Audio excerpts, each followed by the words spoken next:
Welcome to Battlefront Stories. Here we bring forgotten battles, real soldier diaries, and untold stories of war back to life. Witness history, one front line at a time. Erwin Johannes Eugen Rommel was born on November 15, 1891, in the town of Heidenheim in the Kingdom of Württemberg, part of the German Empire. He did not grow up in a traditional military family. His father was a school teacher, and his upbringing was strict but intellectually stimulating. As a young boy, Rommel showed a strong interest in engineering, mechanics, and building things with his hands, often dismantling and reassembling objects to understand how they worked. For a long time, he considered becoming an engineer rather than a soldier, but in 1910, at the age of 18, he joined the Württemberg Army as an officer cadet. From the beginning of his military career, Rommel stood out for his discipline, physical endurance, and determination. When World War I broke out in 1914, Rommel was serving as a young lieutenant on the Western Front. Unlike many officers of his generation, he preferred to lead from the front rather than command from a distance. He shared the same dangers as his men, often exposing himself to enemy fire, and quickly gained a reputation for personal bravery and initiative. Throughout the war, Rommel fought in several theaters, including France, Romania, and later Italy. His most remarkable achievements came in the mountainous terrain of the Italian front, where he demonstrated exceptional skill in small unit tactics and infiltration warfare. During the Battle of Caporetto in 1917, Rommel led a small force that penetrated deep into Italian defenses, capturing key positions, seizing enemy artillery, and taking thousands of prisoners with minimal losses. His boldness, speed, and ability to exploit enemy confusion became the foundation of his tactical philosophy. For his actions at Caporetto, Rommel was awarded the Pour le Mérite, the highest military decoration in Imperial Germany.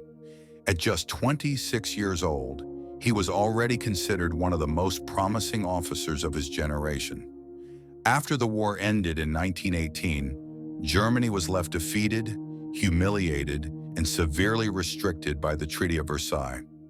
The German army was reduced to a fraction of its former size, and many officers were forced into civilian life.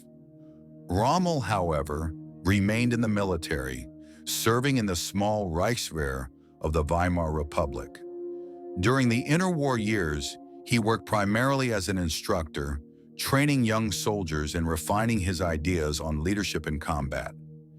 In 1937, Rommel published a book titled Infantry Attacks, which was based on his experiences in World War I.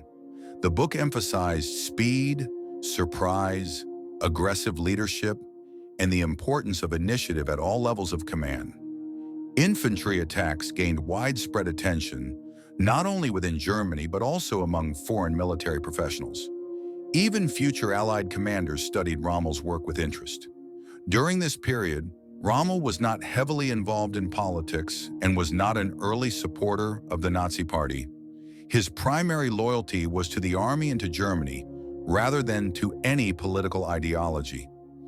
However, Adolf Hitler took a personal interest in Rommel after reading Infantry Attacks and observing his leadership style.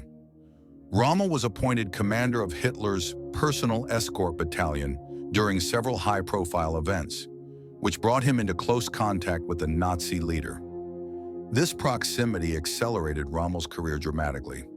In 1940, despite having little experience with large armored formations, Rommel was given command of the 7th Panzer Division during the invasion of France. Many senior officers questioned this decision, but Rommel quickly proved them wrong. During the French campaign, his division advanced with astonishing speed, often pushing far ahead of neighboring units. Communication lines frequently failed to keep up with his movements, and even German high command sometimes lost track of where Rommel's forces were. Because of this, the 7th Panzer Division earned the nickname the Ghost Division. Rommel's aggressive tactics, willingness to take risks, and refusal to pause allowed his unit to break through enemy defenses, cross major rivers, and contribute significantly to the rapid collapse of French resistance. His success in France made him one of Germany's most famous generals. In early 1941, Rommel was sent to North Africa to assist Italian forces that were struggling against the British. Officially, his mission was defensive, but Rommel immediately went on the offensive. With limited troops, outdated equipment, and constant supply shortages, he launched bold attacks against British positions in Libya. His ability to maneuver across the desert, exploit enemy weaknesses, and strike unexpectedly earned him the respect of his enemies and the nickname the Desert Fox. British commanders admired his tactical brilliance and studied his methods carefully. Rommel was known for treating enemy prisoners humanely and rejecting racial or ideological brutality in his command. There is no evidence that he participated in or supported war crimes during the North African campaign. Rommel's leadership style was highly personal. He spent much of his time at the front, observing the battlefield directly and issuing orders based on first-hand information. This earned him deep loyalty from his soldiers, who admired his courage and shared hardships. However, Rommel consistently underestimated the importance of logistics. His rapid advances often stretched supply lines beyond their limits, leaving his forces short of fuel, ammunition, and reinforcements. By late 1942, the strategic situation in North Africa began to turn against the Axis powers. The British, now under the command of General Bernard Montgomery, launched a major offensive at El Alamein with overwhelming material superiority. Despite Rommel's tactical skill, his exhausted forces could not withstand the attack. The defeat at El Alamein marked a decisive turning point. Rommel was forced into a long retreat across North Africa, and by May 1943, all Axis forces on the continent had surrendered. Rommel was recalled to Germany, physically exhausted and increasingly disillusioned with the war. As the conflict continued, Rommel grew more critical of Adolf Hitler's leadership. He witnessed how unrealistic orders, refusal to retreat, and ideological fanaticism led to massive and unnecessary losses. In 1944, Rommel was assigned to oversee the defense of the Atlantic Wall in preparation for an expected Allied invasion of Western Europe. After inspecting the defenses, he concluded that Germany could not win the war and privately advocated for negotiating peace with the Allies.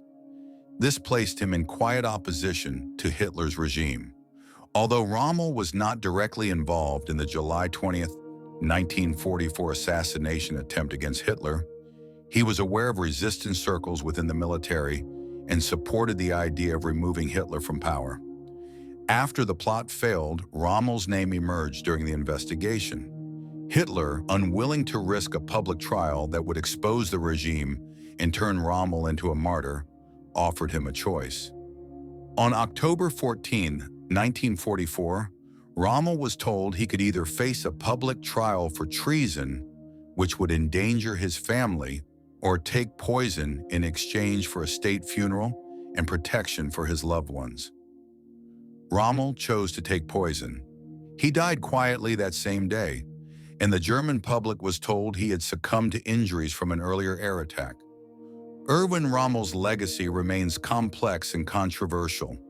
He was one of the most talented commanders of World War II, respected by both allies and enemies, yet he served a criminal regime and only turned against it late in the war. Rommel was not a Nazi ideologue, nor was he a simple hero. He was a professional soldier shaped by his time, torn between loyalty, duty, and conscience. His life story is not merely one of battlefield victories, but of moral conflict, strategic brilliance, and tragic compromise, making Erwin Rommel one of the most fascinating and debated figures of the Second World War. This is just one side of the war. For more, check out Battlefront stories and make sure to like the video and subscribe for upcoming episodes.